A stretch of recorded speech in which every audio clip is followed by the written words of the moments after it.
Un saludo, estimada audiencia, al habla Elbertus. Bienvenidos al capítulo final de la mini saga cortesía de nuestro colega colombiano Yegae, que nos ha aportado su propia visión de la historia oculta universal y planetaria.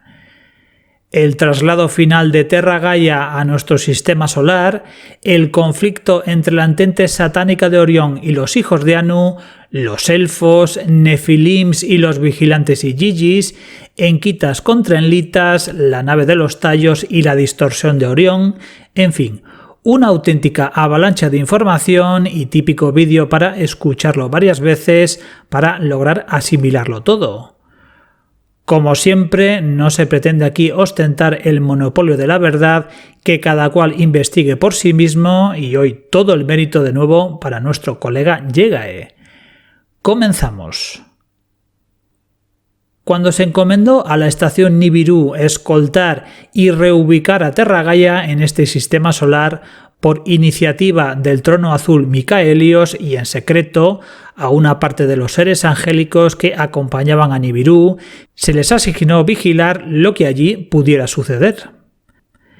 Sendos procesos de reubicación ocurrirían también con otros 7 planetas sagrados en este cuadrante universal. A modo de acompañantes a las diosas terrenas planetarias se les asignaría también logos planetarios. Pero por una serie de leyes y contratos ambiguos se darían serias disfunciones en el manejo de estos planetas. Para complicar la cosa, los lugares de ubicación crearían zonas de exclusión estelar abarcando sistemas solares completos, originalmente para salvaguardar sus procesos evolutivos, aunque acabarían por ser reclamadas por otras razas con el argumento de servir y comerciar con estas zonas. Después de Lyra, el trono Amado Azul crearía los Kumara, como acompañante evolutivo y de ascensión para ayudar a los reptilianos, en especial los Draco. En uno de estos Kumara, el amado Trono Azul encarnó un fractal suyo en la casa de Anu, Enki.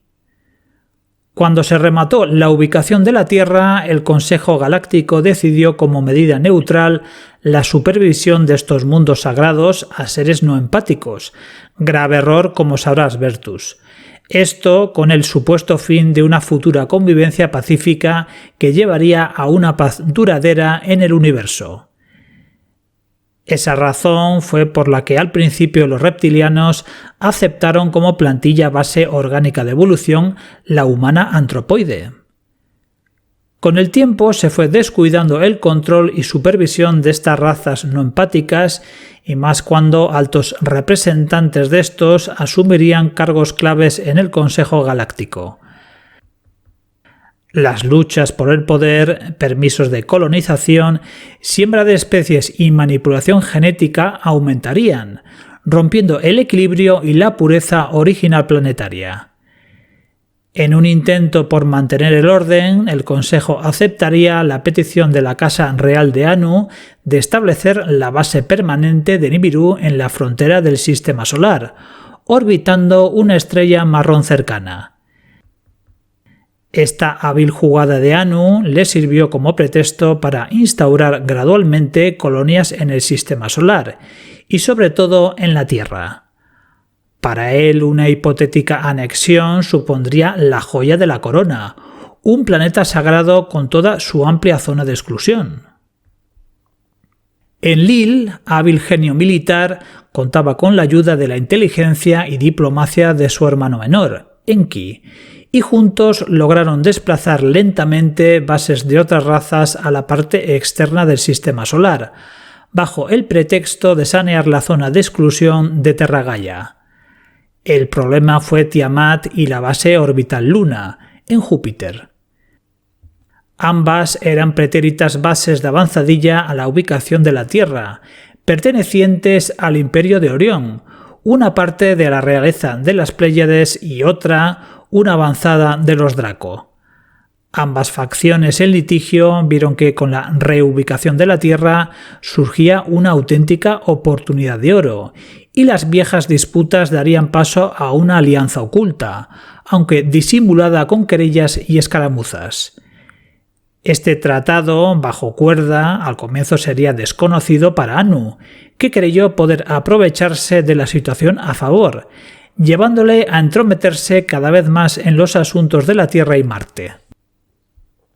Este sistema solar en su día ya había sufrido la pérdida de su propio mundo sagrado, Venus, y quizás en un intento de conservar la Tierra, el Consejo Galáctico fue permisivo ante tanta intromisión, todo con el fin de evitar una guerra mayor o, peor aún, reavivar el conflicto de Lyra. Cuando se implementó el proyecto adámico como intento de establecer la paz después de Lyra, se creó una plantilla orgánica que reunió en su cepa genética el ADN de 22 razas elegidas entre las beligerantes, empáticas y no empáticas, colocándolas en evolución sin interferencia, para ver qué camino tomaban o qué cepa prevalecía y con ello dar por terminado el conflicto de Lyra. Las cosas no funcionaron como se esperaba y se fue diluyendo ese proyecto por tanta manipulación.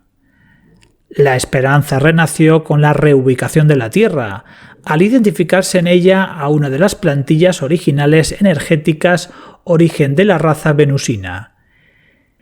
Se le pidió al reino de Anu supervisar y modificar la plantilla base preadámica lirana-venusina. Recordad que los anteriores Lulo eran descendientes del fallido Proyecto Trodón, por ser los Anunnaki una cepa reptiliana original. Así crearían a los primeros humanos, dándose intentos sucesivos que duraban poco tiempo hasta que Enki daría con la clave del humano perfecto, creándose a los elfos. Previamente, del antiguo reino de Mu, evolucionaría dicha plantilla original los lemurianos, muy conectados con Sirio y Lyra, y por otro lado el reino Atlangea, los llamados Atlántidos y luego los Atlantes, muy conectados con Pleiadianos y Orionanos, que tendrían otra plantilla original, los Lulo o los hijos de Lilith. Último intento reptiliano de aquel entonces de humanizar su cepa y poder acceder a un alma.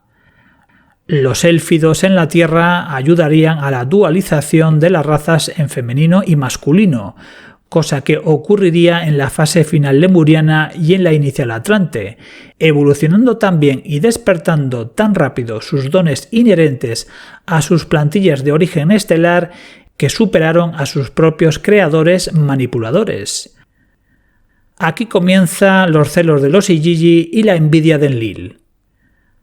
Así el logos planetario acompañante, Calihastía, en componenda con la entente satánica de Orión y la complicidad de 5 de las 6 familias reales pleiadianas, planificaron la caída de la diosa Terra Gaia, usarla y usar a los que la habitaran como granja de alimentación, crear portales orgánicos para los Shopat, riqueza comercial y reino de esclavos. Todo finalmente para que los arcontes o Shopat acabasen por traicionarlos a todos, creando una guerra temporal que quebraría el espinazo del universo y con ello tomar el trono de la fuente divina primaria. Es la llamada distorsión de Orión, y el por qué es absolutamente clave lo que sucede hoy con la Tierra. Lo que no contaron fue con las desmedidas ambiciones de Anu, y por eso la guerra entre Yahvé y Satanás. Los seres angélicos que vigilaban la Tierra comenzaron a sospechar lo que se venía encima, y le advirtieron a Anu, pero este, cegado por su ambición, al principio no les creyó, pero sí tomó medidas para evitar que la Tierra fuera capturada, lo que llevó a una guerra donde Tiamat fue destruida y Marte sacado de su órbita y dañado seriamente, afectando a su vez al eje de inclinación de la Tierra, lo que obligó a mover la Luna de su posición original en Júpiter para estabilizarla.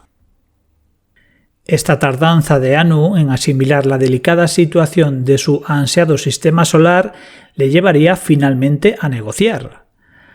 Marte era una base Gigi y para ellos lo más parecido a un hogar, cuyo daño afectó mucho en la confianza con su rey. Esto derivó en una escisión Igigi, donde la mayoría seguirían leales a la casa de Anu y otros se pondrían del lado de Enki. De los Nefilim, solo 200, por amor a la tierra y a los Lulu originales, se unirían también a Enki, para proteger a los primeros elfos del intento de Enlil y sus Igigi por erradicarlos, la gran catástrofe terrestre de hace 60.000 años lineales 3D.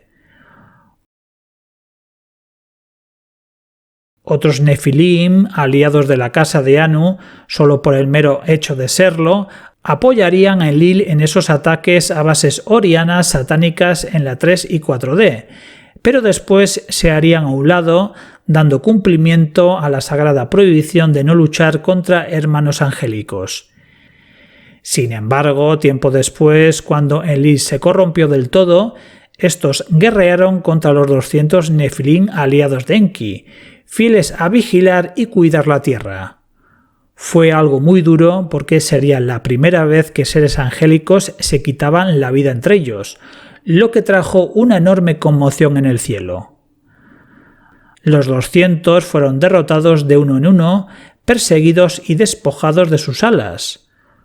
Como último acto de apoyo, Enki les permitió continuar viviendo en formas adámicas terranas, los famosos gigantes de la antigüedad. Para ello se mezclaría su esencia con el ADN de las mujeres terranas, lo que interpretó Enoch y sus seguidores como algo carnal, cuando fue algo estrictamente genético. Ya sin alas y sin sus cuerpos originales, criogenizados en lugares clave como los tallos, serían primero gigantes para luego ser también los míticos héroes de antaño, los titánidos de la Lemuria y la Atlántida, del Hindustán y la Europa mediterránea y nórdica. Los últimos Nefilim, que no encarnarían como adámicos, lucharían en el norte y este de China, serían los llamados titanes, como se les conoció en la cultura mediterránea.